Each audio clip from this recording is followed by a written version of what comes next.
నమస్తే and welcome to hit TV. చిన్న పిల్లలకు పీచు మిఠాయి అంటే చాలా ఇష్టం. అది చూసేందుకు కూడా ఆకర్షణీయంగా, తీయగా, కమ్మగా ఉంటుంది. అందులో దాని ధర కూడా తక్కువే.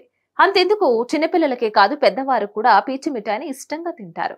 ఇవి ఎక్కువగా బీచ్లు, పార్కులు, బస్టాండ్, రైల్వే స్టేషన్లలో విక్రయిస్తారు. అయితే ఇప్పుడు మన ముందే పీచు మిఠాయిని తయారు చేసి ఒక చిన్నపాటి పుల్లకు చుట్టి ఇచ్చేవారు. కానీ ఇప్పుడున్న కాలంలో కవర్లలో ప్యాక్ చేసి అమ్ముతున్నారు. ఈ మధ్య కాలంలో అయితే ఉత్తరాది నుంచి వచ్చే యువకులే పీచు మిఠాయిని ఎక్కువగా అమ్ముతున్నారు. దీనిలో కొన్ని గంటల పాటు స్వచ్ఛతను కోల్పోకుండా ఉండే విధంగా రసాయనాలు కలుపుతున్నట్లు, వివిధ రంగుల్లో వీటిని తయారు చేయడానికి కొత్త రకం రసాయన పదార్థాలు వాడుతున్నట్లు పుదుచ్చేరిలో జరిగిన పరిశోధనలో తేలింది. అయితే ఈ రసాయనాలు క్యాన్సర్ కారకాలుగా గుర్తించారు. దీంతో ఈ పీచు మిఠాయిపై తమిళనాడులోనూ ఆందోళనలు స్టార్ట్ అయ్యాయి. ఈ నేపథ్యంలో తమిళనాడు సర్కార్ కీలక నిర్ణయం తీసుకుంది. పీచు మిఠాయి విక్రయాలను నిషేధిస్తూ ప్రభుత్వం ఉత్తర్వులు జారీ చేసింది.